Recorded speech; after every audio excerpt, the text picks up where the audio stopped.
దేవుని పిల్లలారా, దైవ స్వభావమునందు పాలివారగుట ఎట్లు. ఇది ఒక ఆలోచనాత్మకమైన, సందేశాత్మకమైన, సంచలనాత్మకమైన సంగతి. దేవుని స్వభావం, అందులో మనిషి పాలిభాగస్తుడు అవ్వాలి. ఇది ఈ పాఠం యొక్క ముఖ్య ఉద్దేశం. ఈరోజు దేవుడి పేరట సభలు అనగానే మీరు ఎక్కువగా వినేది, దేవుడు మిమ్మల్ని ఆశీర్వదిస్తాడు, దేవుడు మిమ్మల్ని దీవిస్తాడు, దేవుడు మీకు తోడుగా ఉంటాడు. ఎక్కువగా దేవుడి పేరట ఇవే వింటున్నాం. కానీ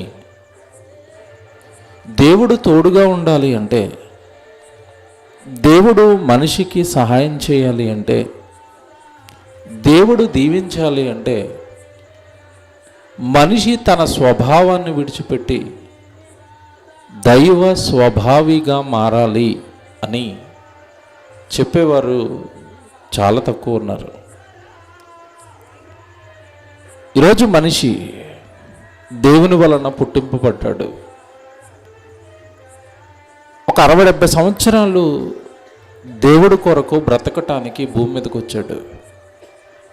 ఈ రంగుల లోకాన్ని చూశాడు, ఈ అందమైన లోకాన్ని చూశాడు. చూసి ఆశల్లో పడి తన స్వభావ సిద్ధమైన మనసును పోగొట్టుకుని నేరస్తుడిగా, దేవుని ఎదుట దుర్మార్గుడిగా మిగిలిపోయాడు. ఈరోజు మనిషి బ్రతుకండి చాలా దారుణంగా ఉంది. చాలా అంటే దేవుడికి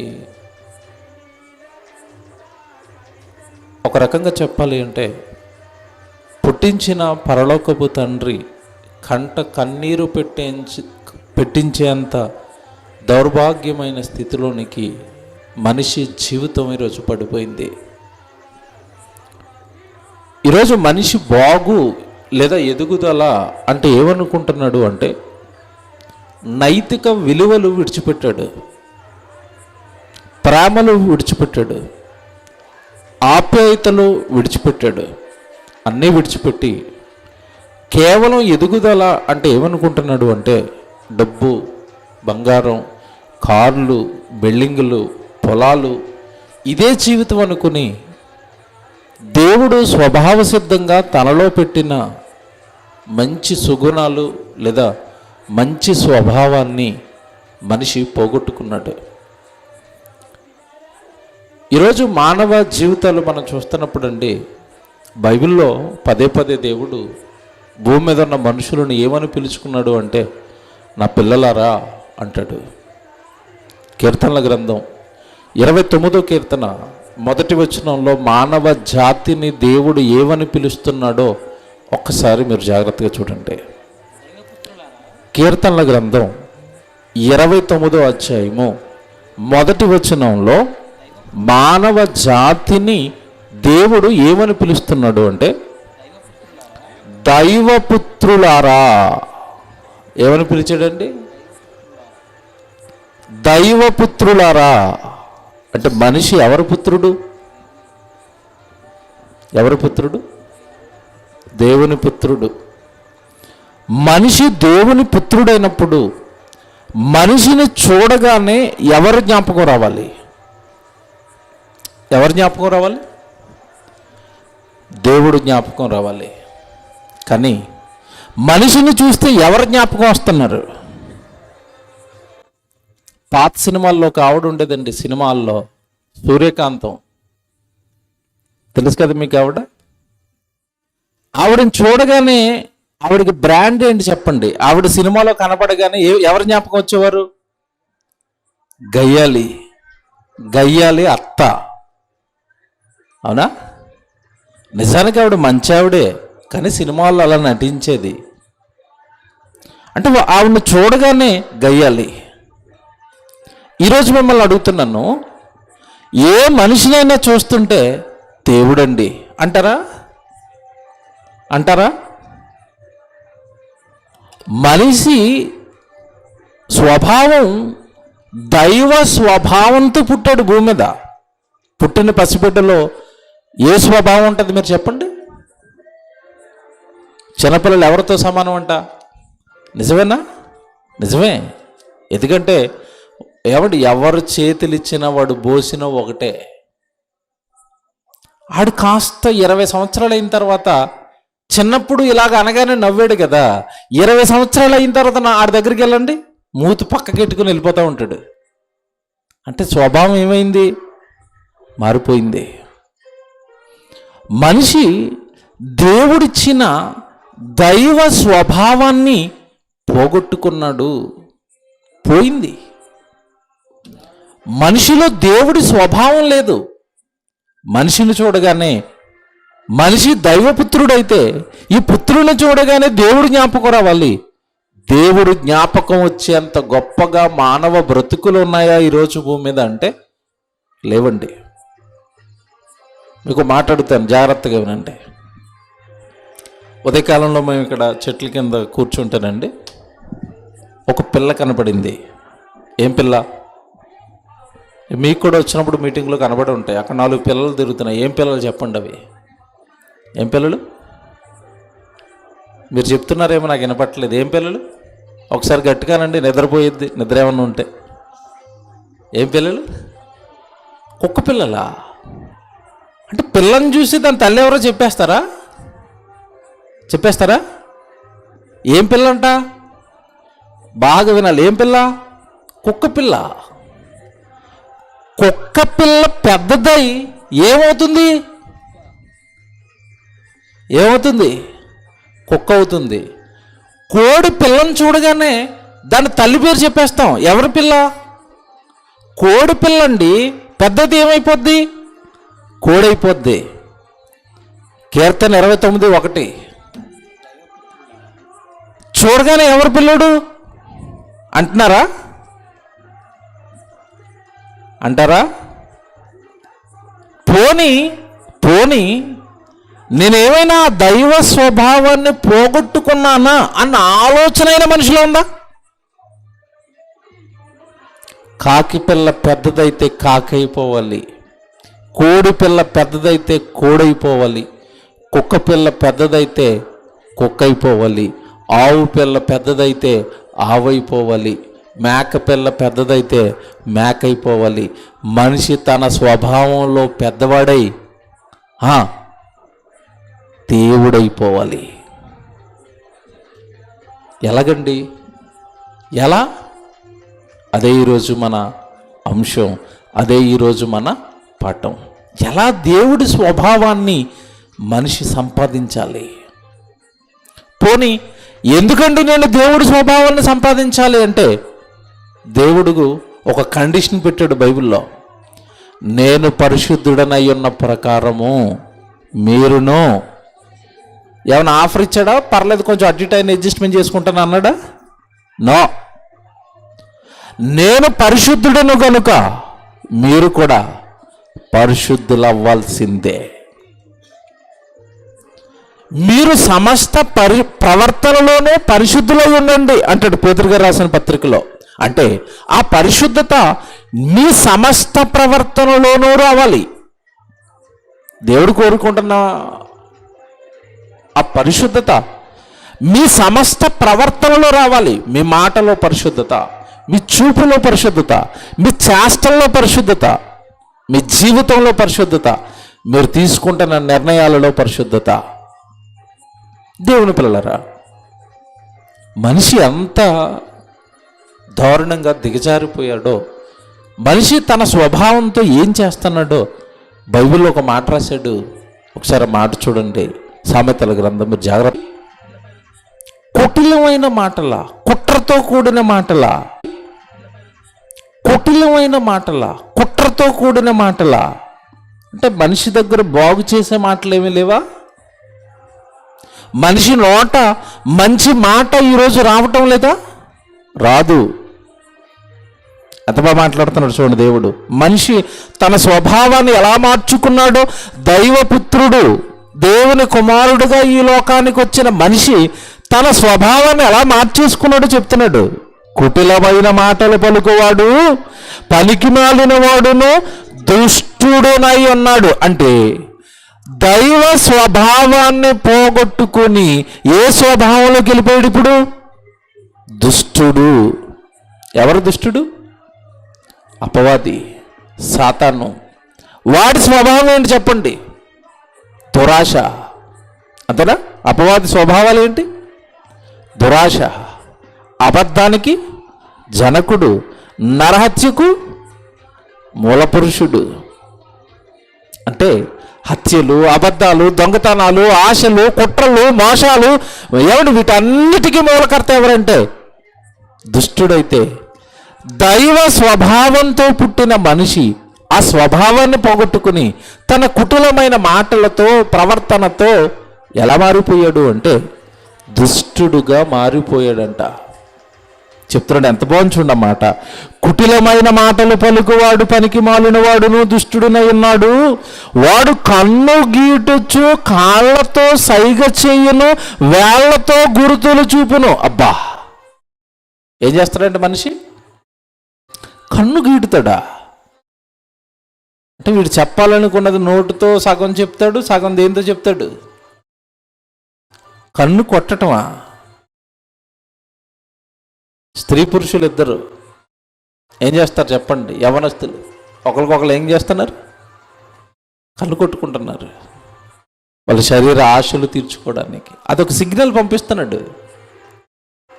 కన్ను గీటుతున్నాడంట, కాళ్ళతో సైగ చేస్తున్నాడంట, వేళ్లతో గుర్తులు చూపుతున్నాడంట. 14 వచనం, వాని హృదయము అతి మూర్ఖ స్వభావము గలది. ఇందుకు చదివించానండి ఇదంతా. ఎంత బాధపడుతున్నాడు దేవుడు? ఏం పాడైపోయిందంట? వాని హృదయము అతి మూర్ఖ స్వభావము గలది, వాడెల్లప్పుడు కీడు కల్పించుచు జగడములు పుట్టించును. తేల్చేశాడు చివరికి దేవుడు. మనిషి ఎలా మారిపోయాడంటే కీడు పుట్టిస్తాడు, జగడాలు పుట్టిస్తాడు, మూర్ఖ స్వభావంతో నిండిపోయాడు. దేవుడు సమాధానపరచువారు ధన్యులు, పరలోక రాజ్యము వారిది. సమాధానంగా ఉండాలి. దేవుడి స్వభావం ఇది. అందరూ నా వాళ్ళే కదా, కొట్టుకోకూడదు. తండ్రి స్వభావం ఇది. కానీ కీడు కల్పిస్తాను, జగడాలు, గొడవలు పెడతాను, ముక్కలు చేస్తాను, ఇది మనిషి స్వభావం. కులాలుగా విడిపోయారు, మతాలుగా విడిపోయారు, ప్రాంతాలుగా విడిపోయారు, వర్గాలుగా విడిపోయారు, దేశాలుగా విడిపోయారు, రాష్ట్రాలుగా విడిపోయారు, జాతులుగా విడిపోయారు. కొట్టుకుంటున్నారండి మానవ జాతి. గొడవలు గొడవలు గొడవలు గొడవలు. మీరు ఫేస్బుక్ ఆన్ చేయండి, గొడవలు. యూట్యూబ్ ఆన్ చేయండి, గొడవలు. ఇంటి ముందు ప్రశాంతంగా కూర్చోండి, ఇంటి ముందు తాగేసి గొడవలు గొడవలు గొడవలు గొడవలు, జగడం. ఎదికిలా మారిపోయాడు మనిషి అంటే దేవుని స్వభావం మనిషిని విడిచిపెట్టి వెళ్ళిపోయింది. అక్కడ ఒక మాట రాశాడు చూడండి, వాడు ఎంత కఠినుడు అయిపోయాడు అంటే వాడు మూర్ఖ స్వభావము గలవాడు. మూర్ఖుడు అయిపోయాడా? అయిపోయాడండి. వీడియో ప్లే అవుతుందా? వీడియో వస్తుందా? ఆడియో వస్తుందా? రైట్. కొంతమంది దగ్గర ఉన్న వాళ్ళకి కనపడుతుంది. ఒక అమ్మాయి, అబ్బాయి ఎంత అందంగా ఉన్నారండి వీళ్ళిద్దరు. క్యూట్గా ఉన్నారు కదా. సినిమా హీరోయిన్ లాగా, సినిమా హీరోలా ఉన్నారు వీళ్ళిద్దరు. మీకు పెద్ద బొమ్మ వస్తుంది చూడండి, వచ్చిన వెంటనే చెప్పండి నాకు. వీళ్ళిద్దరూనండి ఢిల్లీలో ప్రేయసి, ప్రియుడు బాగా ప్రేమించుకున్నారండి. అమ్మాయిని నువ్వంటే నాకు ఇష్టం, నువ్వు లేకపోతే నేను బ్రతకలేను అన్నాడు. అమ్మాయి నమ్మింది. వచ్చిందా? కనపడుతుందండి? రైట్. ఎంత బాగున్నారు వాళ్ళిద్దరు. అమ్మాయి చూడండి ఎంత బాగుంది, అబ్బాయి చూడండి ఎంత బాగున్నాడు. ఇకపోతే అక్కడ పక్క ఫోటోలు చూసారండి, ఒకరినొకరు ఎంత ఆప్యాయంగా ముద్దులు పెట్టుకుంటున్నారు, ప్రేమగా ఉన్నారండి. ప్రేమించుకున్నారు 6 నెలలు, సహజీవనం చేయిస్తారు. పెళ్ళికి ముందే ఇప్పుడు కొత్త ట్రెండ్ కదండి, పెళ్ళికి ముందు ఏం జరుగుతుంది? సహజీవనం. ఒకరికొకరు నచ్చితే తర్వాత పెళ్లి చేసుకుంటారంట. ఇది ఒక పచ్చి వ్యభిచారం, లైసెన్స్డ్ వ్యభిచారం అనమాట. ఇది జరిగిపోతుంది. కోర్టులు కూడా చేసుకోనండి, మరి మనం ఏం చేస్తామని కోర్టులు చేతులు ఎత్తేసాయి. 6 నెలలు విచ్చలవిడిగా తిరిగారండి. ఇక అమ్మాయి తర్వాత నన్ను వివాహం చేసుకోవాలి నువ్వు అని పెళ్లి కోసం వెంట పట్టడం ప్రారంభించిన తర్వాత అండి అమ్మాయిని అనుభవించేశాడు, కొరికి తిరిగిపోయింది. ఇక నాకెందుకు అనుకున్నాడు, వదలగొట్టించుకుందాం అనుకుంటే అమ్మాయి వదలట్లేదు, పెళ్లి చేసుకోమంటుంది. వెంటనే ఒక ప్లాన్ వేసాడండి. మీకు తెలుసు వెంటనే ఏం చేస్తారు, ఎవరైనా చంపేస్తారు కదండి. విచిత్రం ఏంటంటే చంపటంలో అతి మూర్ఖంగా అతి కిరాతకంగా చంపాడండి వీడు. అందుకే న్యూస్ చూపిస్తున్నాను ఈరోజు మీకు. న్యూస్ ప్లే చేయండి.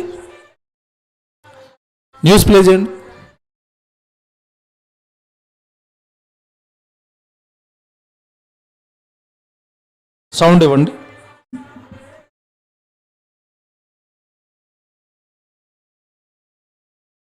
బొమ్మ వస్తుందా? ఢిల్లీలో జరిగిన ఈ ఘటనకి కారణం విద్వేషం అయితే దీన్ని ఫాలో అయ్యింది ఓ వెబ్ సిరీస్. చూడండి, నమ్మరా? మీరే చూడండి. ఫస్ట్ నుంచి మధ్యలో వస్తుంది. చివరకు ఆమెను ఒక మనిషిని చంపడమే అత్యంత కిరాతకం. అలాంటిది చంపి 35 ముక్కలుగా నరికేశాడో వ్యక్తి. పైగా చంపింది కూడా ప్రియురాల్ని. ఢిల్లీలో జరిగిన ఈ ఘటనకి కారణం విద్వేషం అయితే దీన్ని ఫాలో అయ్యింది ఓ వెబ్ సిరీస్ని చూసి. నమ్మరా? మీరే చూడండి. ప్రేమించాడు, సహజీవనం చేశాడు, చివరకు ఆమెను చంపేసి 35 ముక్కలు చేశాడు. ఢిల్లీలో 26 ఏళ్ల శ్రద్ధ దారుణ హత్య దేశవ్యాప్తంగా సంచలనం రేపింది. కొత్త ఫ్రిజ్, అగరబత్తులు, డెక్స్టర్ క్రైమ్ సిరీస్ ఈ దారుణ హత్యలో కీలక అంశాలుగా మారాయి. ప్రియుడు అఫ్తాబ్ అమీన్ పూనావాలా ఈ దారుణానికి ఒడిగట్టాడు. 6 నెలల క్రితం జరిగిన ఈ ఘటన ఇప్పుడు వెలుగులోకి రావడం సంచలనం రేపుతోంది. నిందితుడు అఫ్తాబ్ ను ఢిల్లీ పోలీసులు అరెస్ట్ చేశారు. డెక్స్టర్ క్రైమ్ సిరీస్ ప్రేరణతో తన ప్రియురాల్ని కిరాతకంగా చంపేశాడు అఫ్తాబ్. పెళ్లి చేసుకోవాలని ఒత్తిడి చేసినందుకే శ్రద్ధను దారుణంగా హత్య చేశాడు అఫ్తాబ్. ఆమె శరీరాన్ని 35 ముక్కలు చేసి ఢిల్లీలో వివిధ ప్రాంతాల్లో విసిరేశాడు. హత్య చేసిన తర్వాత శ్రద్ధ శరీర భాగాలను ఫ్రిడ్జ్లో పెట్టినట్లు పోలీసుల దర్యాప్తులో వెల్లడైంది. తొలుత శ్రద్ధను గొంతు నులిమి హత్య చేశాడు. తర్వాత ఆమె శరీర భాగాలను ముక్కలుగా కోసి ఫ్రిడ్జ్లో దాచాడు. తరచుగా ఇద్దరి మధ్య గొడవలు జరిగినట్లు మెహ్రాలీ ఈ జంట నివాసం ఉన్న ప్రాంతంలోని జనం తెలిపారు. శ్రద్ధ ఢిల్లీలోని ఓ కాల్ సెంటర్లో పనిచేస్తున్నట్లు గుర్తించారు. అఫ్తాబ్ ఓ హోటల్లో షెఫ్గా పనిచేస్తున్నాడు. 6 నెలల నుంచి శ్రద్ధ ఆచూకీ తెలియకపోవడంతో ఆమె తల్లిదండ్రులు పోలీసులకు ఫిర్యాదు చేశారు. ముంబైలో ఉన్నప్పుడు శ్రద్ధ, అఫ్తాబ్ ప్రేమించుకున్నారు. అయితే వాళ్ల పెళ్లికి తల్లిదండ్రులు ఒప్పుకోకపోవడంతో ఢిల్లీకి పారిపోయొచ్చారు. శ్రద్ధను హత్య చేసిన తర్వాత కూడా అదే ఫ్లాట్లో అఫ్తాబ్ పార్టీలు చేసుకున్నట్టు పోలీసుల దర్యాప్తులో వెల్లడైంది. శ్రద్ధను హత్య చేసిన అఫ్తాబ్ అర్ధరాత్రి 2 గంటల సమయంలో ఆమె శరీర భాగాలను ఢిల్లీలోని 18 ప్రాంతాల్లో విసిరేసినట్లు పోలీసుల దర్యాప్తులో వెల్లడైంది. అఫ్తాబ్ నివాసం నుంచి పోలీసులు ఫ్రిడ్జ్ను స్వాధీనం చేసుకున్నారు. శ్రద్ధ ఫోన్ పదే పదే స్విచ్ ఆఫ్ రావడంతో ఆమె పేరెంట్స్కు అనుమానం వచ్చి పోలీసులకు ఫిర్యాదు చేశారు. చాలండి, అందరికి వినిపించిందా? ఇప్పుడు దేవుడు మాట్లాడిన మాట వాడికి సరిపోతుందా సరిపోదా మీరు చెప్పండి. మనిషి ఎలా మారాడంట? పెళ్లి చేసుకోమని అడిగిన పాపానికి ఎంత కిరాతకంగా చంపాడండి. ప్రేమించిన ప్రియురాలిని 35 ముక్కలు చేశాడు. 35 ముక్కలు చేసి ఆ ముక్కలను ఫ్రిడ్జ్లో దాసండి. రోజుకొక చోట 18 ప్రాంతాలలో తన ముక్కలను విసిరేశాడు. గట్టి కిరాతకం ఏమంటే ఇంత క్రూరత్వం ఏ జంతువులోనైనా చూస్తామా? క్రూర జంతువు అయినా ఆకలేసినప్పుడు అండి ఒక సింహం వేటాడుతుంది, దాని కడుపు నిండిపోయింది అనుకోండి, మిగిలిన భాగాన్ని అక్కడ విడిచిపెట్టి వెళ్ళిపోద్దండి. తర్వాత నక్కలో ఏవో తింటాయి. అంటే కనీసం క్రూర జంతువులో కూడా లేని స్వభావం ఈరోజు మనుషులకు వచ్చింది. తనను ప్రేమించిన తన ప్రేయసిని అంత కిరాతకంగా చంపవలసిన అవసరం ఏమని చెప్పండి. అంత పగేంటండి? అంత ముక్కలు చేసేసి ఫ్రిడ్జ్లో దాసి విసరటం ఏంటి 18 ప్రాంతాల్లో? మనిషి ఇలా ఉన్నాడు ఈరోజు, రైట్? ఇలా మనిషి ఉంటే దేవుడు ఎలా ఉండాలని కోరుకుంటున్నాడు తెలుసండి. మనిషిని పుట్టించిన తండ్రి దేవుడు మనిషి ఎలా ఉండాలని కోరుకుంటున్నాడు తెలుసా? ఇంత మూర్ఖంగా, ఇంత కిరాతకంగా, ఇంత దౌర్భాగ్యమైన కక్ష, పగ ఒక ప్రాణాన్ని తీయటం అంటే ఏమండి, అందులోనూ ముక్కలు ముక్కలుగా ప్రేమించిన అమ్మాయిని నరుకుతున్నాడు అంటే ఏంటండి స్వభావం ఏంటి? ఆ స్వభావం ఏంటి? చంపడానికి ఒక కోడిని కోసినప్పుడే అల్లాడిపోతామే, ఒక మేకను చంపుకుంటున్నప్పుడు అల్లాడిపోతామే. ప్రేమించిన ప్రేయసిని ముక్కలుగా నరికాడు, 35 ముక్కలుగా. ఈరోజు మనిషి, మీకు చెప్తాను, దేవుడండి, పరలోకంలో ఉన్న కన్న తండ్రి అసలు మనం ఎలా ఉండాలని కోరుకుంటున్నాడు తెలుసండి. మనం భూమి మీద ఉన్న మానవుడు ఎలా దేవుడికి కనపడాలని దేవుడు కోరుకుంటున్నాడు తెలుసండి. దైవ పుత్రుడిగా ఈ భూమి మీద, దైవపుత్రుడిగా ఈ ప్రపంచానికి ఒకే ఒక ఆయన కనిపించాడు. ఎవరు చెప్పండి? యేసు ప్రభు. ఒకే ఒక్కడండి, ఒక్కడే. దేవుడు అనగానే నరవతారం ఎత్తిన వాళ్ళలో ఈయన దేవుడు అని ఒకే ఒక ఆయన అంటది ప్రపంచం, యేసు ప్రభు. బైబిల్ తీయండి, ఇప్పుడు మనల్ని ఏమంటున్నాడు చూడండి దేవుడు. కొరింథీయులకు రాసిన 2వ పత్రిక 3వ అధ్యాయము, వాక్యపట్నం చదివించారు మీకు అదే. కొరింథీయులకు రాసిన 2వ పత్రిక 3వ అధ్యాయము 18వ వచనం జాగ్రత్తగా రాసుకోండి. కొరింథీయులకు రాసిన 2వ పత్రిక 3వ అధ్యాయము 18వ వచనం. మనమందరము, చూసారా, అందరూ అందరూ మనమందరూ, ఆ పదం జాగ్రత్తగా చదవాలి. మనమందరము ముసుగు లేని ముఖముతో ప్రభువు యొక్క మహిమను అద్దము వలె ప్రతిబింబింప చేయుచు మహిమ నుండి అధిక మహిమ పొందుచు ప్రభువుకు ఆత్మచేత ఆ పోలికగానే మార్చబడుచున్నాము. ఏ పోలిక? ఆయన పోలిక, ప్రభువు పోలికగా మనమందరము మారిపోవాలి.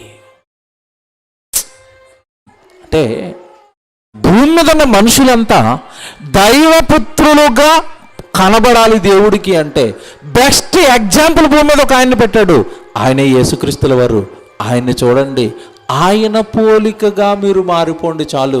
మీరు ఎవరైపోతారు? దైవపుత్రులైపోతారు. దైవ స్వభావాన్ని పాలు పంపులు పొందిన వారు అవుతారు.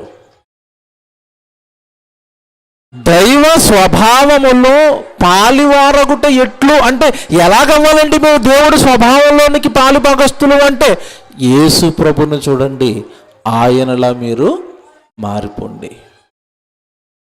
మళ్ళీ చదువుతాను అది, ఎందుకంటే వాక్యం త్వరగా అర్థమవుతుంది. మళ్ళీ చదువుతాను చూడండి. నేను 18వ వచనం. మనం అందరము ముసుగులేని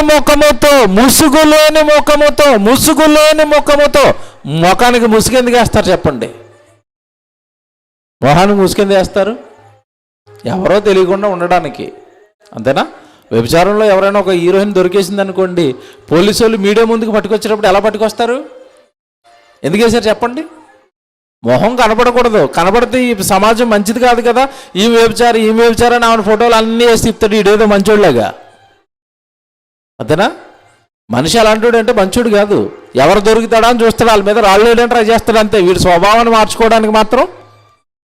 ఏమంటే అవతల వాళ్ళు వ్యభిచారి అనాలంటే వీడు ఎవడై ఉండాలి? మంచివాడై ఉండాలి. న్యూస్ ఛానల్లో ఏమండి ఆ న్యూస్ వేసే అతను మంచోడా? ఎవరో మంచోళ్ళు కాదండి. కానీ నేరస్తులు దొరకగానే నేరస్తుడు. మనం అలా ముసుగేసుకుని ఉండకూడదంట ప్రభు దగ్గర. యథార్థంగా నీలో ఉన్నదేదో ప్రభుకు చూపించు. నీలో దైవ స్వభావం ఉందా? లేదా ఈ లోక సంబంధమైన దుష్టుడి స్వభావం ఏమైనా మనలో ఉందా? ముసుగు లేని ముఖముతో ప్రభు యందు నిలబడండి, ప్రభు ముందు నిలబడండి. ఆ స్వభావం ఏమైనా పాత స్వభావం మీలో ఉంటే దానిని తీసి మీ మొహాన్ని అద్దంలో చూస్తే ఉన్నదన్నట్టుగా ఎలాగైతే కనబడుతుందో మీరు కూడా ప్రభువుల దేవుని ఎదుట కనబడాలి. మనం అందరము ముసుగులేని ముఖముతో ప్రభు యొక్క మహిమను అద్దము వలె ప్రతిబింబింప చేయొచ్చు. ప్రభు యొక్క మహిమను అద్దము వలె ప్రతిబింబింప చేయొచ్చు అంటే అర్థం ఏంటి? మీరు అద్దం ముందు నిలబడ్డారనుకోండి, అద్దం మీకు ఏం చూపిస్తుంది? మిమ్మల్ని చూపిస్తుందా, పక్కన ఏం చూపిస్తుందా? ఎవరి నుంచి ఉంటే వాళ్ళే కదండి చూపిస్తుంది. ఇప్పుడు మనమంట ఎవరిని ప్రతిబింబింప చేయాలి? ప్రభునా. బాగా వినండి, పరలోకంలో ఉన్న కన్న తండ్రి ఎలాగుంటాడో ప్రభువు లోకానికి చూపించాడు. ఇప్పుడు క్రైస్తవుడు ఈ లోకానికి ఎవరిని చూపించాలి? ప్రభువును ప్రతిబింబింప చేయండి. క్రైస్తవులను చూడగానే ఎవరు జ్ఞాపకం రావాలి? క్రీస్తు. క్రీస్తు చెప్తాడు చూడండి కిందకెళ్ళేసరికి, ప్రభు మహిమను అద్దము వలె ప్రతిబింబింప చేయొచ్చు, మహిమ నుండి అధిక మహిమ పొందుచు ప్రభువు ఆత్మ చేత ఆ పోలికగా మీరు మారాలి. ఎవరిలా మారాలి చెప్పండి? ఇప్పుడు ప్రభులా మారాలా? క్రైస్తవుడు ప్రభులా మారాలా? క్రైస్తవుడు ప్రభు యొక్క స్వభావాన్ని పుణికిపుచ్చుకోవాలా? అవునండి. అప్పుడే పరలోకానికి మనకి మార్గం దొరుకుతుంది. చాలా జాగ్రత్తగా ఇక్కడ నుంచి సబ్జెక్టు వినండి, ఇప్పటి నుంచి సబ్జెక్టు వినండి. ఇప్పటివరకు నేను చెప్పింది అంత ఇంట్రడక్షనే. మనిషి తన స్వభావాన్ని పోగొట్టుకుని ఇదిగో ఇలా మూర్ఖుడైతే దేవుడు యేసుక్రీస్తు వారిని సమాజం ముందు నిలబెట్టి ఆయన ఒక్కడేరా నన్ను చూపించాడు ఈ లోకానికి. ఆయన ఒక్కడే నన్ను చూపించాడు. ఏమండి, యేసుక్రీస్తుల వారి మాటలు మీరు చూస్తే ఆయన మాటలు నిండా ఎవరు నిండుకున్నారు అంటే తండ్రి. తండ్రికి ప్రార్థన చేద్దాం అనేవాడు, తండ్రి గురించి చెబుదాం అనేవాడు, మనమంతా తండ్రి పిల్లలు అనేవాడు, మనకి పరలోకంలో తండ్రి ఉన్నాడు అని అనేవాడు. వెనకాల ఉన్న శిష్యులండి ఎప్పుడు తండ్రి తండ్రి తండ్రి తండ్రి తండ్రి అంటుంటే ఫిలిప్ అని ఒక ఆయన యోహాను సువార్త 14వ అధ్యాయంలో యేసుప్రభుని ఒకటి అడిగాడు. ఏమడిగాడు? అసలు అస్తమాటు తండ్రి తండ్రి తండ్రి అంటున్నావు, ఆయన పరలోకంలో ఉన్నాడు అంటున్నావు, ఆ తండ్రిని మాకు ఒకసారి కనపరచవా?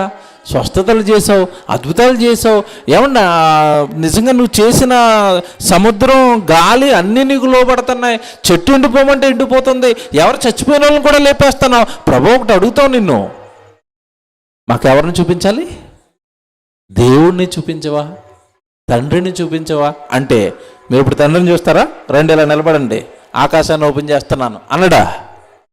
ఏమన్నాడు తెలుసండి బైబిల్లో? అయ్యో మీరు తండ్రిని అడుగుతున్నారేంటి, మీరు తండ్రిని చూపించమంటున్నారేంటి? ఏమంటున్నాడు? మీరు నన్ను ఎరిగి ఉంటే, అంటే అర్థం ఏంటంటే నన్ను కరెక్ట్గా మీరు అర్థం చేసుకుని ఉంటే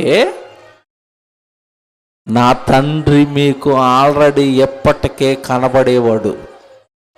జాగ్రత్తగా వినాలి. క్రిస్టియానిటీ మొత్తం ఇక్కడ ఒక అపార్థం చేసుకుంది, అది కూడా చెప్తాను ఈరోజు. క్రిస్టియానిటీ ఇక్కడ ఈ వచనాన్ని అపార్థం చేసుకుందండి. యేసుప్రభు అంటున్నాడు ఫిలిప్పు మాకు తండ్రిని చూపించానగానే యేసుప్రభు అంటున్నాడు నన్ను ఎరిగి ఉంటే మీరు ఆయనను ఎరిగి ఉన్నట్టే. తర్వాత చదవండి, ఏమంటున్నాడు? తర్వాత చదవాలి. ఇప్పటి నుండి మీరు ఆయన ఎరుగుదురు, ఆయనను చూచి ఉన్నారు. ఎక్కడున్నాడు తండ్రి? ఈయనేమో ఫిలిప్ చూపించు ప్రభు అంటే ఈయనేమంటున్నాడు మీరు ఆయన ఏం చేశారు? చూశారు. ఇది మేము ఎక్కడ చూసాం? పక్కన ఫిలిప్ మీరే అనుకోండి. ఇప్పుడు మీరు ఫిలిప్ ప్లేస్లో ఉన్నారు, యేసుప్రభుని అడుగుతున్నారు ఏమని? తండ్రిని చూపించాలని. మీరు ఆల్రెడీ చూసారంటే మీరు ఏం చేస్తారు చెప్పండి? ఇటు ఎదుర్కొంటారు. ఎక్కడ చూసాం మేము? అందరా మీరు ఆల్రెడీ తండ్రిని చూచి ఉన్నారు. తర్వాత చూడండి, ఎక్కడా చదవమ్మా. అందుకు ఫిలిప్పు ప్రభువా తండ్రిని మాకు కనబరచుము, మాకు అంతే చాలునని ఆయనతో చెప్పగా యేసు ఫిలిప్పు నేను ఎంతకాలము నీ వద్ద ఉండినను నీవు నన్ను ఎరగవా? నన్ను చూచిన వాడు తండ్రిని చూచినట్టే. ఆగాలి. ఎంతకాలం నేను మీ మధ్యలో ఉన్నాను, నువ్వు నన్ను చూసావు కదా, మళ్ళా తండ్రిని చూపించమంటున్నావేంటి? నన్ను చూసిన వాడు తండ్రిని చూసినట్టే. ఈ మాట చాలా మంది ఎలాగ అర్థం చేసుకున్నారంటే నన్ను చూస్తే తండ్రిని చూసినట్టే అంటే తండ్రి ఈయన ఒకడే అంటున్నారు. నో,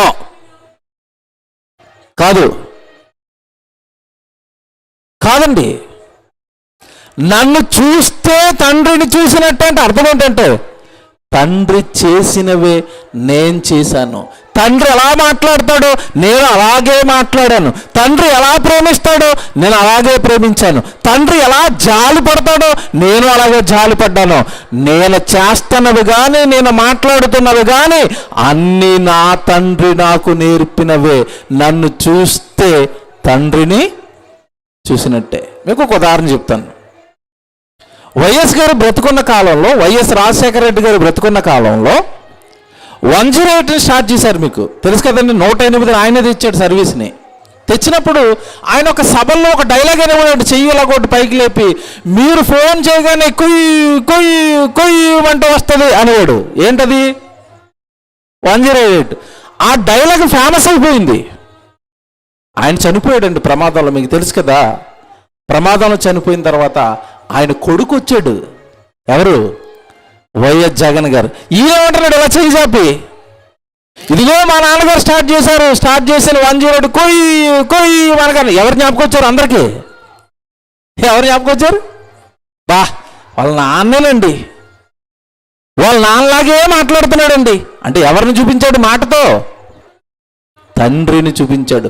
అలాగని వైఎస్ గారు జగన్మోహన్ రెడ్డి గారిని చూస్తే వైఎస్ గారిని చూసినట్ట? వీళ్ళిద్దరూ ఒకటా? కాదండి.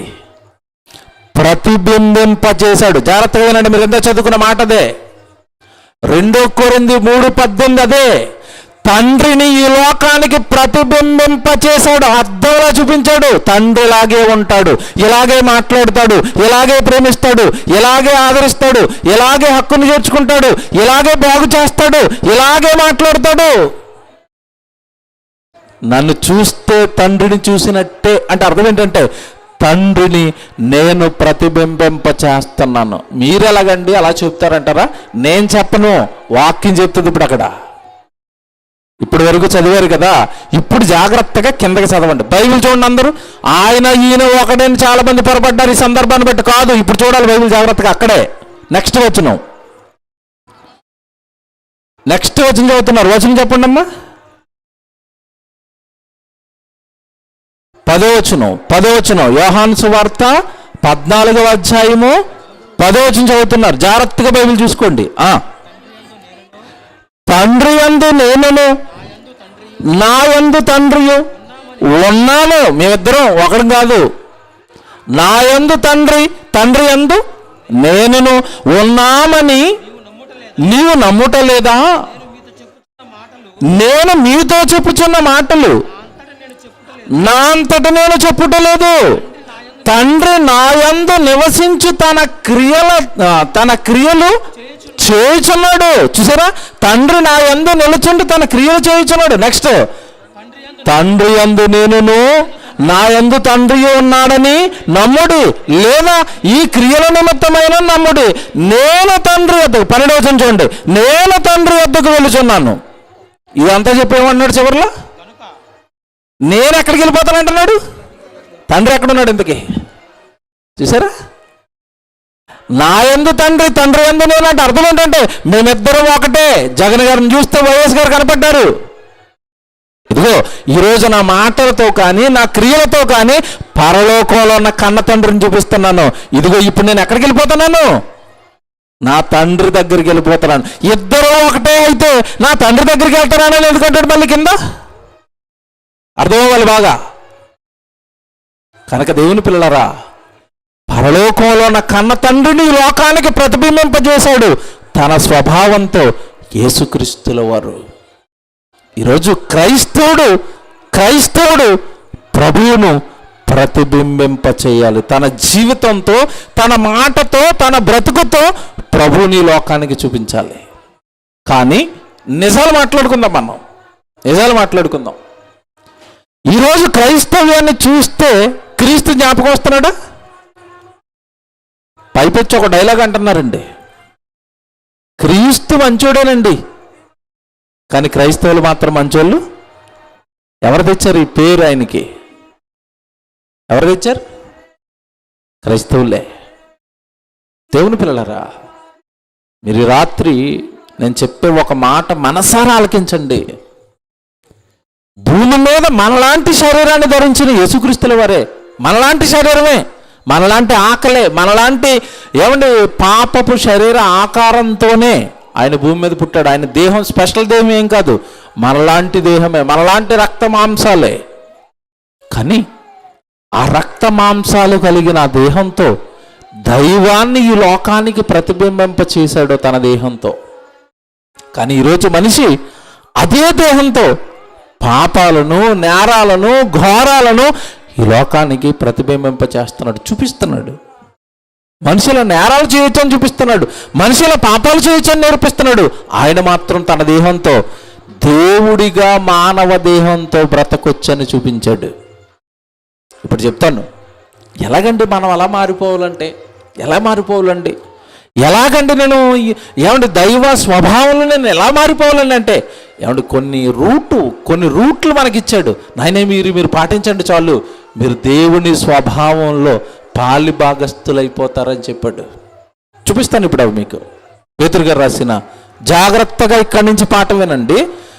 మీరు గనక నాకు దైవ స్వభావం కావాలండి, ఎందుకంటే భూమి మీద ఉండగా స్వభావాన్ని సంపాదిస్తేనే తప్ప దేవుడు పరలోకానికి మనల్ని రానివ్వడు. చాలామంది ఈరోజు ఎలా మారిపోయారు అంటే, నేను బాప్తిజం తీసుకున్నాను, ఆదివారం గుడికి వెళ్ళి వస్తాను, రక్షణ పొందేశాను, నేను పరలోకం వెళ్ళిపోతాను అని అనుకుంటున్నారు. నో, రక్షణ విషయంలో ఎదగాలని బైబిల్ చెప్పింది. రక్షణ అనేది నువ్వు బాప్తిజం తీసుకున్న మొదటి రోజు రక్షణలోకి నువ్వు ఎంటర్ అయ్యావు. ఎంటర్ అయిన నువ్వు రక్షణలో ఎదగాలి ఎదగాలి ఎదగాలి ఎదగాలి. ఇప్పుడు అన్నయ్య కలెక్టర్ అయిపోవాలనుకున్నాడు. జాగ్రత్తగా వినండి. ఎవరి దగ్గరకు వెళ్ళాడు, నేను కలెక్టర్ని అయిపోదామండి అన్నాడు. ఆయన ఒక సలహా ఇచ్చాడు, ఏమని?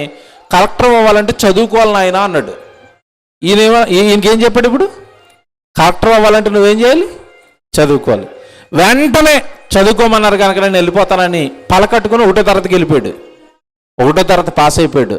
తర్వాత గవర్నమెంట్ దగ్గరికి వెళ్ళి, నేను 1వ తరగతి చదివేశాను, నన్ను కలెక్టర్ని చేసేయండి అన్నాడు. ఈయన ఏమంటారు చెప్పండి? ఏమంటారు?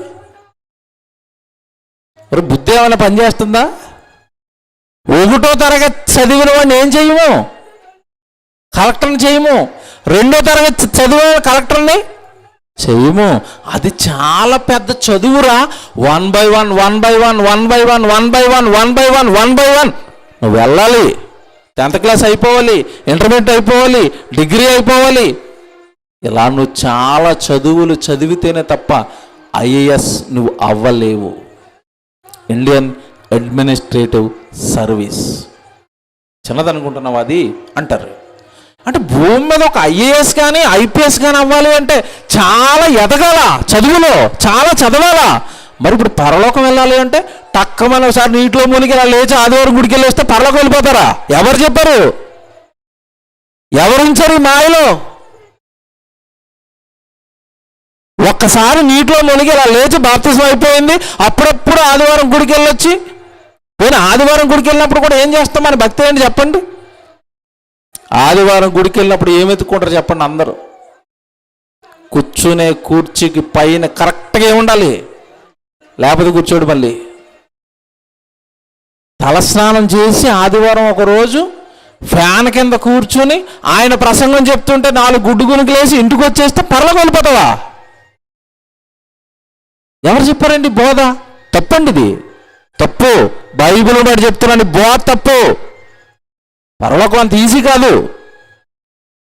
ప్రభువా ప్రభువా అని నన్ను పిలుచు ప్రతివాడును పరలోక రాజ్యములో ప్రవేశింపడు. బైబిల్ చెప్తున్నాను నేను. మత్తయి సువార్త 7:21.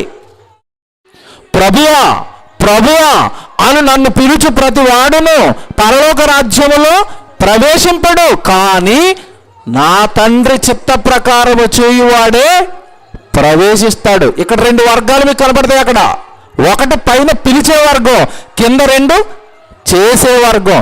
పిలిచేవాడు వెళ్ళడంట, నా తండ్రి చిత్త ప్రకారం చేస్తే వెళతావు అన్నాడు. ఏం చేయాలో చెప్తాను ఇప్పుడు నేను. పరలోకం కావాలా? భూమి మీద నీ స్వభావం మారాలి. స్వభావం మారిన తర్వాత నువ్వు చక్కగా దేవుడు పని చేయాలి. చెప్తాను ఇప్పుడు, నేను చెప్తాను. పేతురు గారు రాసిన 2వ పత్రిక, బైబిల్ చూసుకోండి. బైబిల్ అంటే నేనేమి ఈ రాత్రి మీకు సొంత మాటలు చెప్పి వెళ్ళిపోను. నేను ప్రతిదీ ఎవిడెన్స్ బైబిల్లో మీకు ఇస్తాను, రెఫరెన్స్ ఇస్తాను.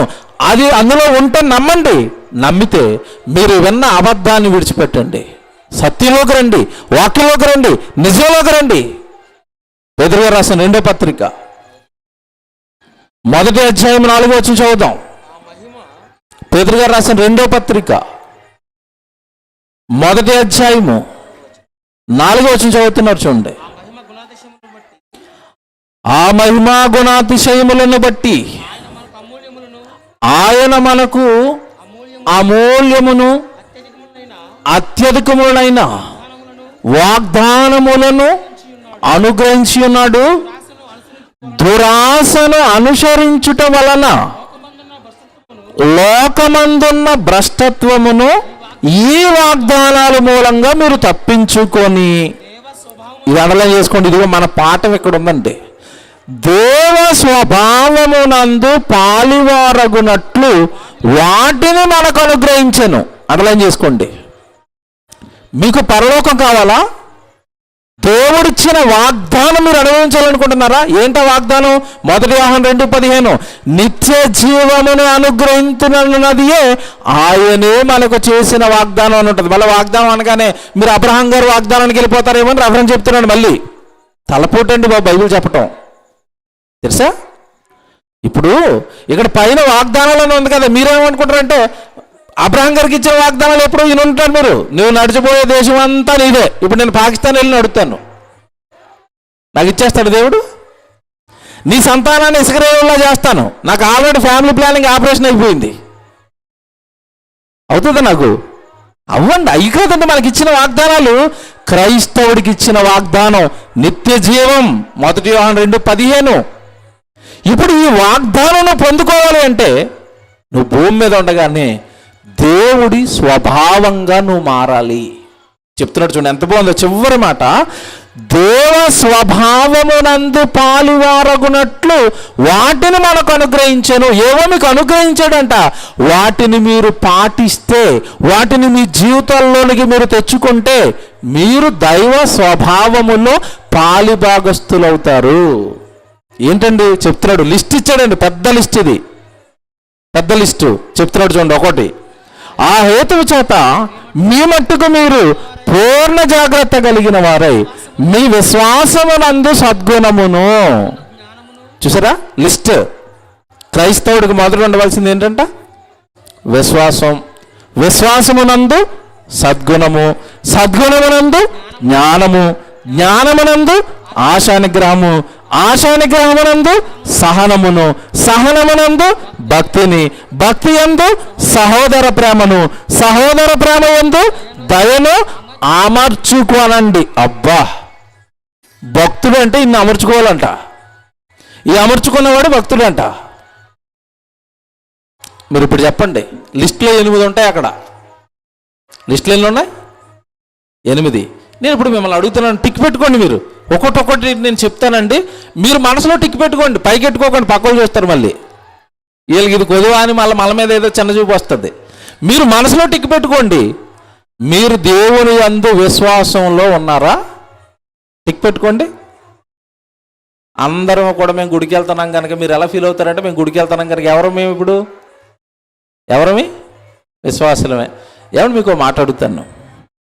డిసెంబర్ 25కి చర్చి ముందు టెంట్ వేస్తారు. ఎందుకు వేస్తారు చెప్పాలి నాకు? ఎందుకు వేస్తారు? భక్తులు ఎక్కువ మంది వస్తారు ఆ రోజు. ఏమండి? చర్చి నిండిపోయింది, టెంట నిండిపోయింది. తర్వాత రోజు పేపర్ రోడ్ ఏమని రాస్తాడు?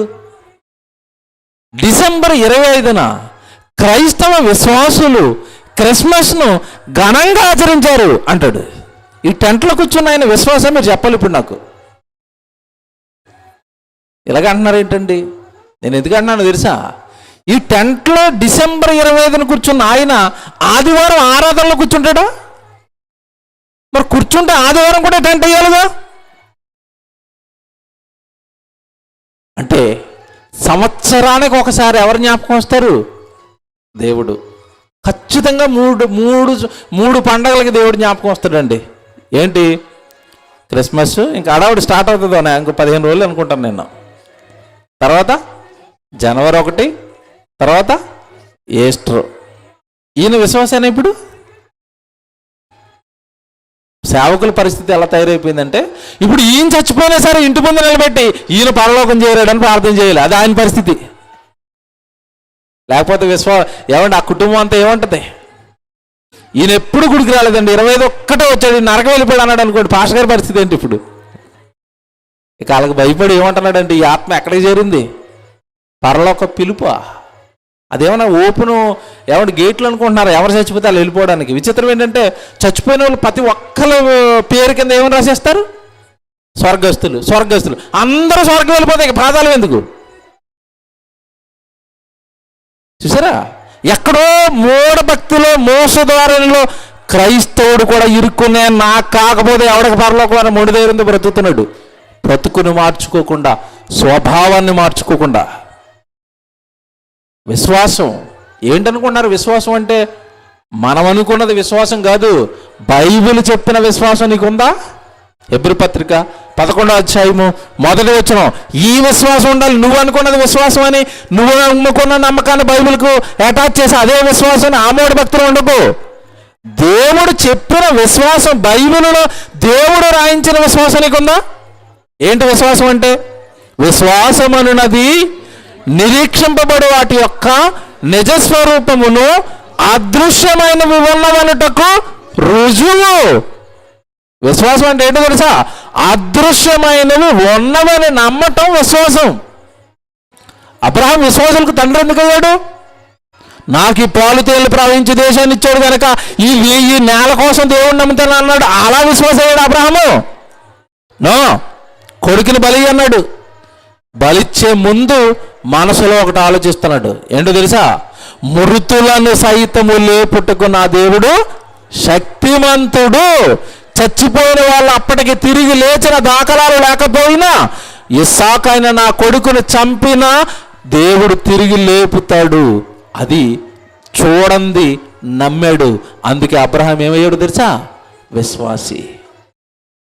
ఈరోజు మనకి యేసుక్రీస్తుల వారు పరలోకం ఉందని చెప్పాడు. ఎవరు కనపడని చేయలేపండి. చూసారు ఎవరైనా? చూడలేదు.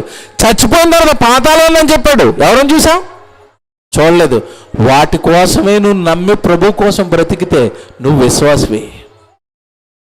నా కడుపులో గడ్డ తగ్గిపోయింది, మా అమ్మాయికి జ్వరం తగ్గిపోయింది, మా ఇంట్లో ఎవరికో పెళ్ళయింది కనుక నేను ప్రభుని నమ్ముతానంటే నీ కళ్ళ ముందు కనబడిపోయింది. అది కనబడిన దానికోసం నమ్మింది అసలు విశ్వాసమే కాదు.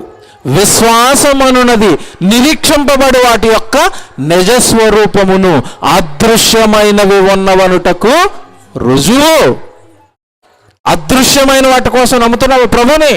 నా ప్రవచనాన్ని పరలోకం తీసుకెళ్ళిపోతానని నమ్ముతున్నావా? ఈ విశ్వాసం కరెక్ట్. ఒకవేళ జాగ్రత్తగానండి, దేవుడు చెప్పిన ఈ విశ్వాసంలో కనుక నువ్వు ఉంటే ఖచ్చితంగా నువ్వు దేవుడు పని చేస్తావు.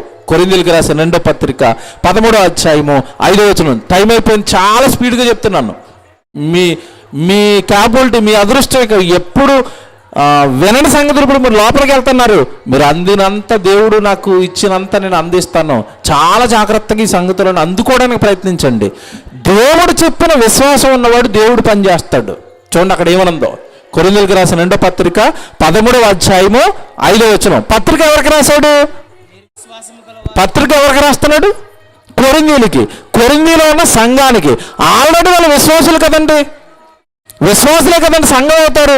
మరలా సంఘానికి ఉత్తరం రాసి ఏమంటున్నాడు చూడండి అక్కడ, మీరు విశ్వాసం గలవారై ఉన్నారో లేదో మిమ్మల్ని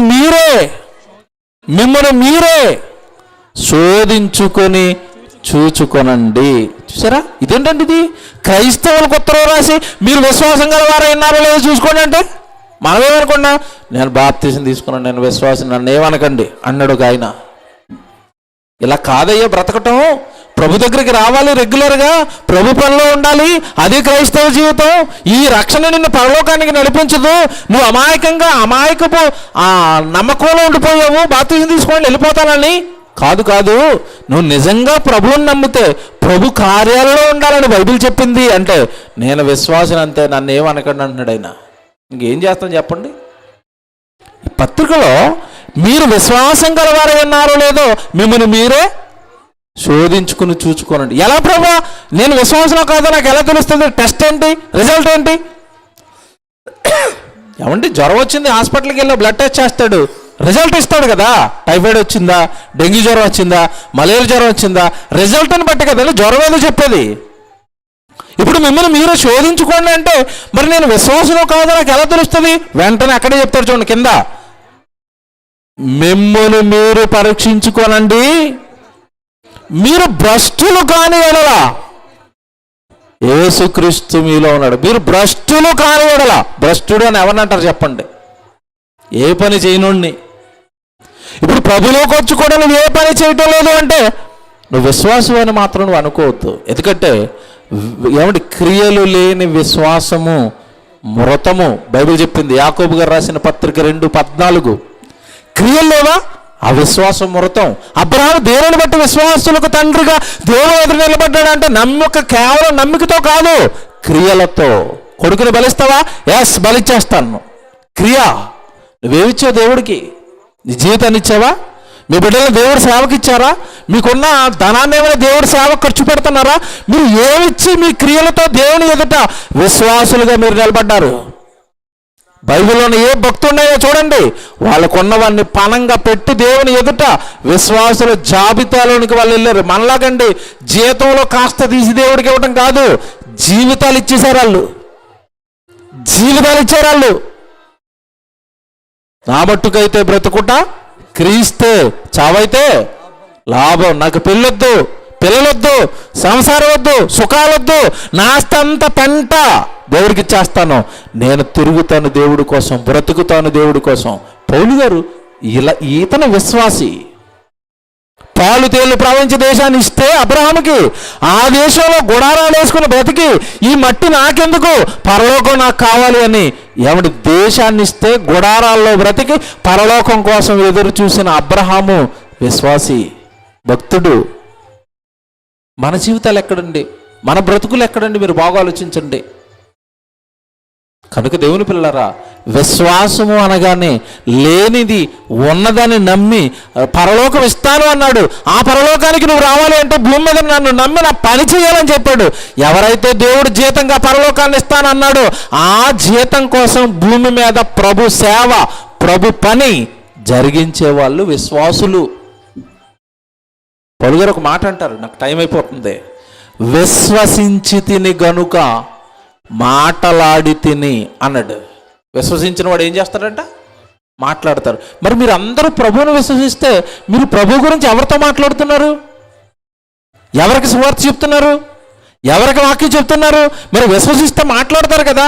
ఏమంటే ఒక ప్రోడక్ట్ కొన్నారండి, అది చాలా బాగుంది, మీరు ఏం చేస్తారు చెప్పండి? ఆ ప్రోడక్ట్ గురించి ఏం చేస్తారు? టీవీ కొన్నారండి, ఏమంటే 60,000 టీవీ వాడు 10,000కి ఇస్తాడు, అదిరిపోతుంది సౌండ్, బొమ్మ అదిరిపోయింది, అప్పుడు ఏం చేస్తారు మీరు?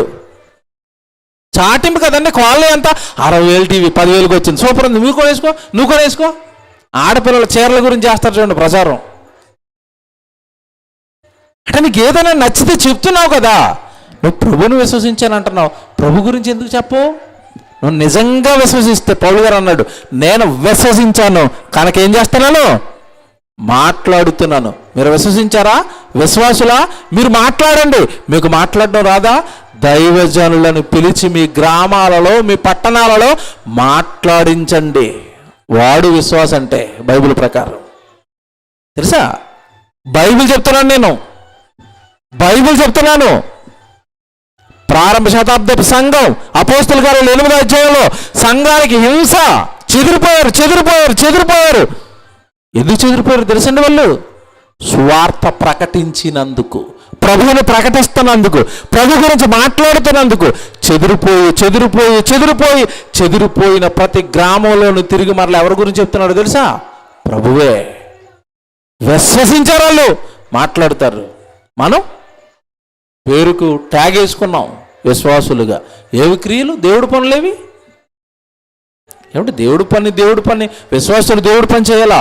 అవును. ఒక్క మాట చూడండి, యాకోబు గారు రాసిన పత్రిక 2వ అధ్యాయము 20వ వచనం చూడండి, జాగ్రత్త రాసుకోండి ఇవన్నీ. యాకోబు గారు రాసిన పత్రిక 2వ అధ్యాయము 20వ వచనం చూడండి. వ్యర్థుడా, క్రియలు లేని విశ్వాసము నిష్ఫలమైనదని తెలుసుకొని కోరుచున్నావా? చూసారా, నేనంటలేదు ఈ మాటలన్నీ. ఏ పని చేయకుండా నేను విశ్వాసనే అంటే దేవుడు ముందు మీ విశ్వాసం పాస్ అవ్వదు. ఇది ఇక్కడ చెప్తున్నాడు చూడండి, 20వ వచనం ఎంత బాగుంది చూడండి. అది వ్యర్థుడా, క్రియలు లేని విశ్వాసము నిష్ఫలమైనదని తెలుసుకొని కోరుచున్నావా? మన పితరుడైన అబ్రహాము తన కుమారుడైన ఇస్సాకును బలిపీఠం మీద అర్పించినప్పుడు అతడు క్రియల వలన నీతివంతుడని తీర్పు పొందలేదా? చూసారా, అలా చెప్తున్నాడు దేవుడు. ఒక ఎగ్జాంపుల్ కూడా ఇస్తున్నాడు చూసారా, అబ్రహాము జీవితాన్ని. అబ్రహాము క్రియలతో నిరూపించుకున్నాడు, నేను నీ విశ్వాసినే అని. మీరు ఏ క్రియలు చేస్తున్నారు? ఏ క్రియలు చేస్తున్నారండి? ఏమంటే క్రియలు అలాగుంచి ఓపెన్గా మీరు ఆలోచించండి. ఈరోజు చాలామంది క్రైస్తవులు అండి మధ్యకాలంలో బైబిల్ను కూడా ఇలా పట్టుకుని రావట్లేదండి. గుడికి వస్తున్నారా? బైబిల్ పట్టుకుని వస్తున్నారు. ఎలా వస్తున్నారు చెప్పండి? ఒక అక్కను చూశానండి నేను, బైబిల్ ఇలా పెట్టుకుంది కవర్ లోపల, మళ్ళీ దానిపైన ఏం వేసుకుంది తెలిసేలాగా చెంగు. అంటే ఎక్కడికి వెళ్తుందో కూడా ఎవరికి అదేంటది. గుళ్ళోకి వెళ్ళిన తర్వాత బైబిల్ ఎలాగంటే ఇలా మూసుకేసి దేవా దేవా దేవా అంటారు, అక్కడేం బైబిల్ చూపించవు. ఇదేంటిది?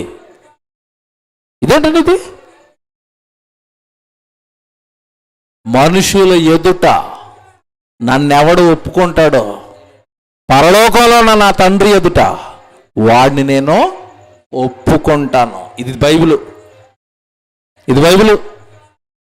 అందరి ఎదుట నేను ఒప్పుకుంటున్నాను. యూట్యూబ్లో ఒప్పుకుంటున్నాను, ఆన్లైన్లో ఒప్పుకుంటున్నాను, సమాజంలో వందల ఎదుట ఒప్పుకుంటున్నాను, నా ప్రభువు నా రక్షకుడు క్రీస్తే. ప్రకటిస్తాం ధైర్యంగా. ఆయన చెప్పిన మంచి మాటలు ఈ సమాజానికి చెప్పింది మరొకడు లేడు, క్రీస్తే. బైబిలే.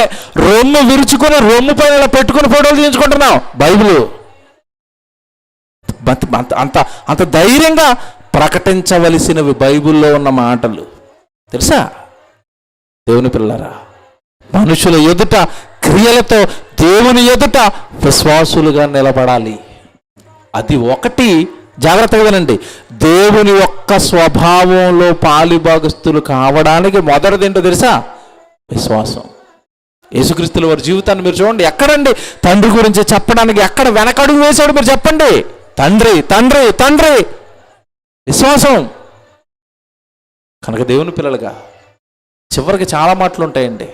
విశ్వాసమునందు సద్గుణమును, సద్గుణమునందు తర్వాత జ్ఞానమును, జ్ఞానమునందు ఆశానిగ్రహమును, ఆశానిగ్రహమునందు సహనమును, సహనమునందు భక్తిని, భక్తి అందు సహోదర ప్రేమను, సహోదర ప్రేమ యందు దయను అమర్చుకోనండి. వీళ్ళు దేవుని పిల్లలు. సహనం ఉందా మీకు? సహిస్తామండి? సాటి సహోదరుడిని సహించగలమా? ఎదురుగా ఉన్నావా? ఏమన్నా ఒక మనిషిని ఈరోజు మనిషి సహించగలుగుతున్నాడా? భరించగలుగుతున్నాడా? ఒక మాట అంటే 10 మాటలు అంటారండి. పోనీ అలా తెలియక అనిజోళ్ళు అంటున్నారంటే దానికి తోడుగా ఏమండి ఈరోజు క్రైస్తవులు ఎక్కడండి సహిస్తున్నారు? సహనం ఎక్కడది? యేసుప్రభులో ఉన్న సహనం, భక్తులలో ఉన్న సహనం ఈరోజు భూమి మీద ఉన్న క్రైస్తవులకు ఎక్కడొచ్చింది చెప్పండి? సహనం ఏది? ఓర్పేది? ఏమండి, నీకులా ప్రభువుని నమ్మిన నీ సహోదరుడు నేను భరించలేనప్పుడు, సహించలేనప్పుడు ఇక ఎవరు నువ్వు సహిస్తావు, ఎవరు నువ్వు భరిస్తావు నువ్వు చెప్పండి? ఈరోజండి పేరుకు విశ్వాసులండి. ఒకరి మధ్యలో ఒకరికి సఖ్యత ఉందా మీరు చెప్పండి? ఒకరినొకరు ఆదరించుకుంటారా? ఒకరినొకరు ప్రేమించుకుంటారా? సహోదర ప్రేమ ఎక్కడుందో చెప్పండి? లేదండి. క్రీస్తు ప్రేమ, క్రీస్తు చూపిన ఏకత్వం, క్రీస్తును చూపిన సమానత్వం, క్రీస్తు చూపిన జాలి, క్రీస్తు చూపిన దయ, క్రీస్తు చూపిన సహనం ఈరోజు క్రైస్తవుడిలో దేవుడు చూడాలని కోరుకుంటుంటే అందులో కొన్ని ఇప్పుడు నేను చదివిన వచనంలో చూపిస్తుంటే సహోదర ప్రేమ, జ్ఞానమా, సహనమా, ఆశానిగ్రహమా, ఇవన్నీ ఇవన్నీ చూడాలనుకుంటున్నాడు క్రైస్తవుల్లో. ఇవి ఎక్కడున్నాయి చెప్పండి? ఈరోజు అవి లేనప్పుడు మీరు అసలు దైవ స్వభావములో పాలిభాగస్తులైన వారు కాదు. ఏమండి, యేసుప్రభు ఇస్కరియోతు యోధ అమ్మేస్తాడని తెలిసి కూడా పక్కన పెట్టుకుని ఏం చేశాడు? భరించాడు. అది సహనం కదండి, అది సహనం కదండి, సహించుకున్నాడు కదండి. మనలో ఏది సహోదరులు ఏదో లోపం ఉంటుంది, ఎందుకు సహించుకోలేవు, ఎందుకు భరించుకోలేవు, ఎందుకు హక్కును చేర్చుకోలేవు, ఎందుకు ప్రేమగా మాట్లాడలేవు? పోనీ అతను మంచోడు కాదు, నువ్వు మంచిదానువు కదా, నువ్వు మంచోడు కదా, అతను ఎందుకు మార్చావు? నీ మంచితో దూరం ఎందుకు పెడుతున్నావు? వేరెందుకు అయిపోతున్నారు? ఒక మాట చెప్పాలి చివరిగా, సహోదరుడు అనగానే నీవలే క్రీస్తును నమ్మినవాడు అంటే దానికి బైబిల్ ఎంత విలువిచ్చిందో తెలుసండి. అభిషేకం పొందినవాడు. పాత నిబంధనలో సౌలు అభిషేకం పొందాడు, దావీదును తరుముతున్నాడు.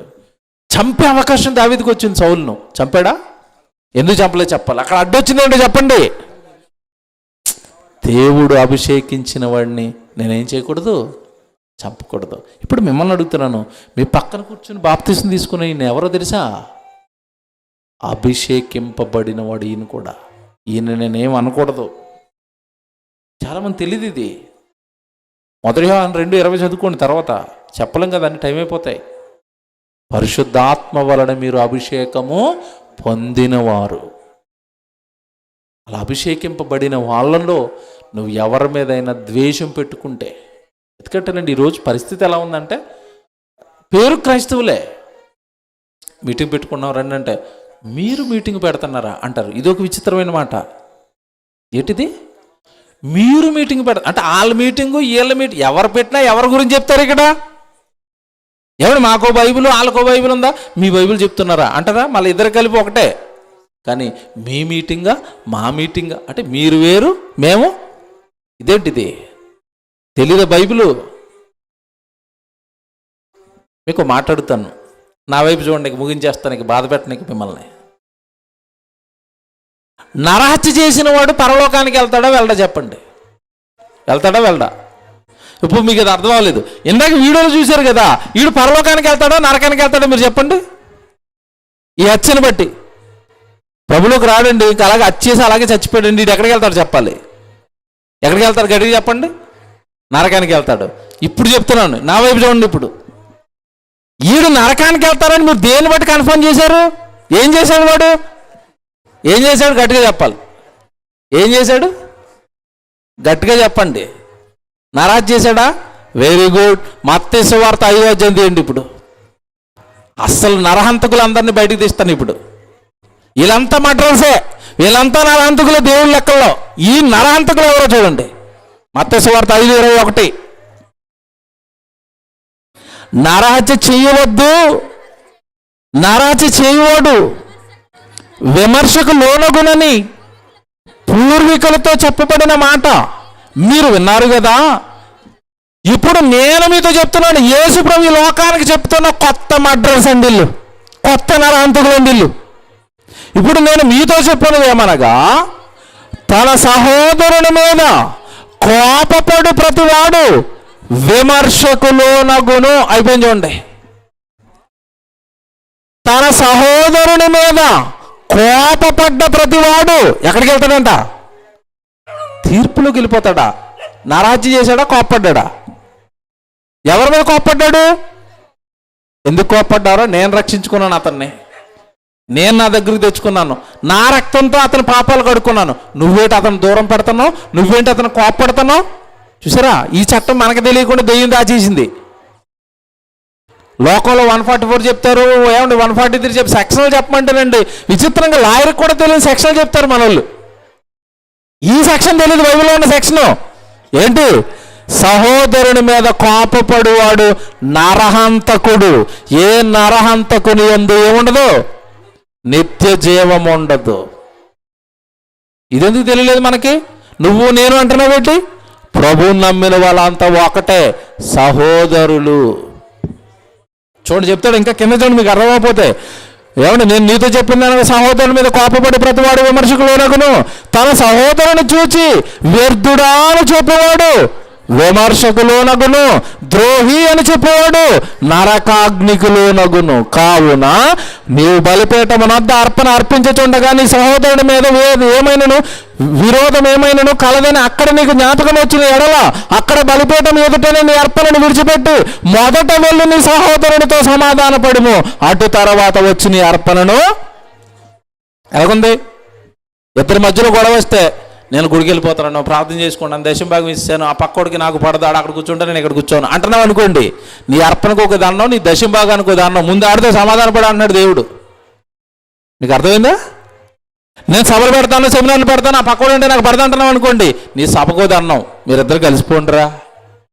దేవుడు నీ అర్పణను అక్కడ విడిచిపెట్టి మొదట వెళ్ళి నీ సహోదరుడితో ఏం చేయాలి?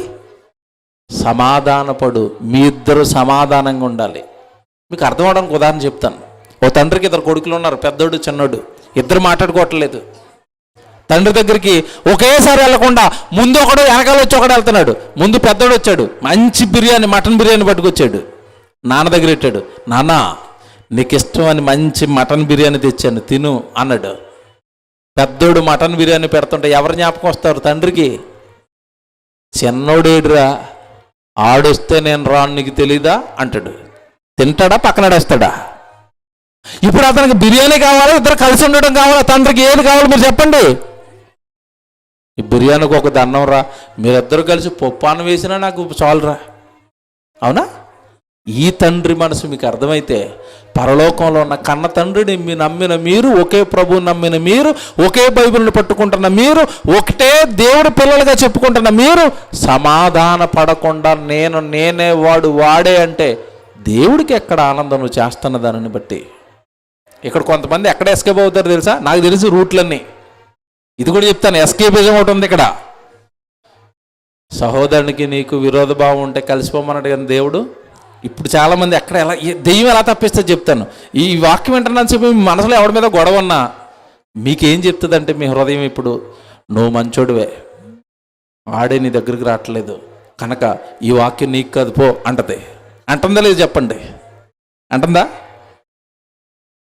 వాడు మంచోడు కాదండి, నేను మంచోడినే, నేను మంచిదాన్నే, సో ఈ వాక్యం నాకు కాదు, ఎవడో గొడవ పెట్టుకుంటున్నాడికి అంటుందా? బైబిల్ నేను చాలా అక్షరం చదువుకుంటాను. విషయం ఏంటో తెలుసా? ఆడికి నీ గొడవ వచ్చింది, వాడు మంచోడు కాదు, అయినా నువ్వే వెళ్ళాలి వాడి దగ్గరికి. ఇది బైబిల్. ఇప్పుడు చూడండి, మళ్ళా అదే వచ్చిన మళ్ళా చూడండి, నేను చదువుతాను చూడండి. 22, 23 చదువుతున్నాను. కావున బలిపీఠమునొద్ద అర్పణ అర్పించుచుండగా నీ మీద నీ సహోదరునికి అండర్లైన్ చేసుకుని ఇక్కడ ఆగిపోలా. నీ మీద నీ సహోదరునికి వాడి మీద నీకేం లేదు. అర్థమవలేదా? అర్థమైందా? నీ మీద నీ సహోదరునికి ఉంది, వాడి మీద నీకేమీ లేదు, అయినా వాడు నువ్వే పట్టుకురావాలా. సరే, అలాగుంది బైబిల్. ఎలా చదవలేదు ఇంతకాలం? నీ మీద నీ సహోదరుడికి ఉంది. ఎందుకంటే మీరిద్దరూ కలిసి ఉంటే దేవుడి పని బాగా చేస్తారు అని మీ ఇద్దరి మధ్యలో దెయ్యం గొడవెట్టేసింది. అది అర్థం చేసుకోక దూరంగా ఉంటున్నాడు. నువ్వే ఇళ్ళని లాక్కొచ్చేరా. ఇది దేవుడు, ఇది తండ్రి. నీ మీద నీ సహోదరుడికి ఉంది, అయినా నువ్వే వెళ్ళాలి దగ్గరికి. ఒకే తండ్రి పిల్లలం కదా. ఇప్పుడు మీకు అర్థమవుతుంది. నేను ఎగ్జాంపుల్ ఇస్తాను, కరెక్టో కదా చెప్పండి. ఇప్పుడు గొడవ పరలోకంలో ఉన్న తండ్రికి మనకి, మనం పాపులం, మనం దుర్మార్గులం. ఇప్పుడు మన దగ్గరికి ఎవరు వచ్చారు? నేను రాను, వాళ్ళనే రమ్మనండి అన్నాడు దేవుడు. వాళ్ళు పాపులైపోయినా వాళ్ళ దగ్గరికి నేనే వెళ్తాను. నువ్వెందుకు వెళ్ళావు? ఆడు మంచోడు కదా, ఆడి దగ్గరికి నేను వెళ్ళను. ఇదేంటిది? పోయింది, బైబిల్ పోయింది. నీ మీద నీ సహోదరుడికి ఉంది, కలిసిపోండి. సహోదర ప్రేమ దైవ స్వభావం. యేసుప్రభుకి ఏముంది చెప్పండి? యేసుప్రభుకి ఏముంది? సహోదర ప్రేమ. ఒక సందర్భం చెప్పనా? మీరు చదువుతున్నాడు చదవనండి నేను బైబిల్. పేతురుకి దయ్యం పట్టేసింది. పేతురుకి ఎవరు పట్టేశారు? దయ్యం పట్టేసింది. సిలువ యాగానికి వెళ్తున్నాడు. పేతురు వెనకాల వచ్చి అంటున్నాడు, ప్రభువా ఇది నీకు దూరమగును గాక. అప్పుడు యేసు ప్రభువా డైలాగ్ ఏంటో నాకు చెప్పాలి. పేతురు వెనకపో అనడా? మా పేతురు మంచోడే, ఈయనకి సైతాన్ని పట్టేసింది, సైతాన్ని నిలగొడతాను, మా పేతురుని మాత్రం చంకలో పెట్టుకుంటాను. ఇది బైబిల్, ఇది బైబిల్. నీ చుట్టూ ఉన్న ప్రభువు నమ్మిన నీ సహోదరులు అందరూ మంచోళ్ళే. ఏదో దెయ్యం ట్రాప్ చేసింది అతన్ని, తెలుసా? ఇది తెలియాలా, ఇది తెలియాలా? సహోదరులు అందరూ మంచోళ్ళే. ఎందుకు ఈ కక్షలు, ఎందుకు విభేదాలు? ఇవన్నీ పుట్టించేది ఎవరు? ప్రారంభంలో చదువుకున్నారు 6 సామెతలలో. దుష్టుడు, వాడిని తరమండి, సహోదరుని హత్తుకోండి. ఇది దైవ స్వభావం. ఈ దైవ స్వభావంలో ఉన్న వాళ్ళే పరలోకానికి వెళతారు. విషయం ఏంటి చెప్పనండి? ఆ దైవ స్వభావంలో ఉన్న ఒక్కటే చెప్పాను మీకు, విశ్వాసం అని. అక్కడ ఇంకా 7 ఉంటాయి. ఆ 7 కావాలంటే యూట్యూబ్ ఛానల్లో 2 గంటల ప్రసంగం ఉంది, వినండి. అక్క పెట్టించింది లక్ష్మక్క, శావల్యపురం అని. అక్కడికి వచ్చినప్పుడు వాళ్ళ అదృష్టవంతులు అన్ని టైంకి కుదిరాయి. ఈరోజు దెయ్యం ఆడుకుంది మనతో, కరెంట్ తీసి వేసి తినేసింది. పైపెచ్చి ఇంకో సౌండ్ మళ్ళీ వచ్చిందని అదృష్టం, ఆనందం లేకుండా. కనుక ఒక్కటి చెప్పానండి, విశ్వాసం అంటే ఏంటో, సద్గుణం అంటే ఏంటో మీకు తెలియాలి, అది మీలో ఉండాలి. జ్ఞానం అంటే ఏంటో తెలియాలి, అది మీలో ఉండాలి. ఆశా నిగ్రహం అంటే ఏంటో మీకు తెలియాలి, అది మీలో ఉండాలి. సహోదర ప్రేమ అంటే ఏంటో తెలియాలి, అది మీలో ఉండాలి. భక్తి అంటే ఏంటో తెలియాలి, అది మీలో ఉండాలి. చివరికి దయ అని ఉంటుంది, అది మీలో ఉండాలి. సహోదర ప్రేమ, అది మీలో ఉండాలి. ఇవన్నీ ఉంటేనే దైవ స్వభావం మనలో ఉన్నట్టండి. యూట్యూబ్ ఛానల్లో 2 గంటల ప్రసంగం ఉంటుంది, శావల్యాపురం మీటింగ్ లైవ్ అని ఉంటుంది. అది వినండి, అక్కడ ఉన్నవన్నీ మీకు అర్థమవుతాయండి. డీటెయిల్డ్గా రెఫరెన్స్లు ఇచ్చుకుంటూ చెప్పాను. ఇదంతా మనం సంపాదించకపోతే పరలోకానికి మనం వెళ్ళలేమంటే దైవ స్వభావంలో పాలుభాగస్తులు అవ్వాలి. వర్డ్ ఆఫ్ జీసస్ క్రైస్ట్ అని ఒక ఛానల్ ఉంటుంది, లేదా సిబిటి మియాపూర్ అని కొట్టిన ఛానల్ వస్తుంది. దాని నిండా ప్రసంగాలు ఉన్నాయి, సబ్స్క్రైబ్ చేసుకోండి. చివరిగా ఒక వచనం మాత్రం రాసుకుని ఇంటికి వెళ్ళండి. వచనం చెప్పాలి. ప్రాచీన స్వభావం మనలో ఏదైతే ఉందో అది మనం పోగొట్టుకోకుండా, దైవ స్వభావంలో మనం పాలుభాగస్థలం అవ్వకుండా పరలోకం మనకి రాదండి. రోమపత్రిక 6వ అధ్యాయము 6వ వచనం.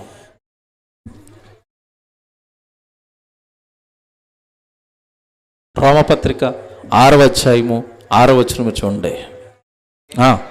ఏమనగా మనమికను పాపమునకు దాసులు కాకుండుటకు పాప శరీరము నిరర్ధకమగునట్లు మన ప్రాచీన స్వభావమును ఆయనతో కూడా సిలువ వేయబడినని ఎరుగుదుము. మన ప్రాచీన స్వభావం, మన పాత స్వభావం క్రీస్తుతో కూడా ఏమేసామంట? బాప్తిసం తీసుకున్న రోజు సిలువేసేసాం. ఆ పాత స్వభావం ఏంటి? అబద్ధాలు, దొంగతనాలు, వ్యభిచారాలు, నరహత్యలు. ఏమంటే అబద్ధాలు కూడా ఉంటాయి అందులో. అబద్ధవాడిన వాళ్ళు కూడా ఎక్కడికి వెళ్ళరు? పరలోకానికి వెళ్ళరు. నరహత్య చేసిన వాళ్ళంటే ఇందాక ఇచ్చేసాను వివరణ. నరహత్య అంటే ఏంటి? నేను ఎవరిని పొడవలేదండి అని అనుకోకండి. సహోదరుని ద్వేషిస్తున్నారనుకోండి, దూరం పెడుతున్నారనుకోండి, అది కూడా ఈక్వాలిటీ ఏంటది? మడ్రే. ఈ ప్రాచీన స్వభావాన్ని చంపండి. దైవ స్వభావం అక్కడ చెప్పాను కదండి, ఆ 8 మీలోకి వచ్చినాయి అంటే కాస్త మీరు దేవుడి స్వభావంలోనికి దగ్గరకు వచ్చిన వాళ్ళు. కనుక అక్కడ ఉన్నవన్నీ మీరు పాటించండి. సహోదర ప్రేమ సంపాదించుకోండి. విశ్వాసంలో గొప్పవాళ్ళు అవ్వండి, జ్ఞానంలో గొప్పవాళ్ళు అవ్వండి, సహనంలో గొప్పవాళ్ళు అవ్వండి.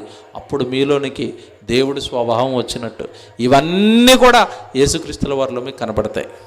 అక్కడ మీరు చదువుకున్నారు కదా ఇందాక 2వ పత్రిక మొదటి అధ్యాయం 4 నుంచి నేను 6 వరకు 7 వరకు చదివించి వదిలేశాను.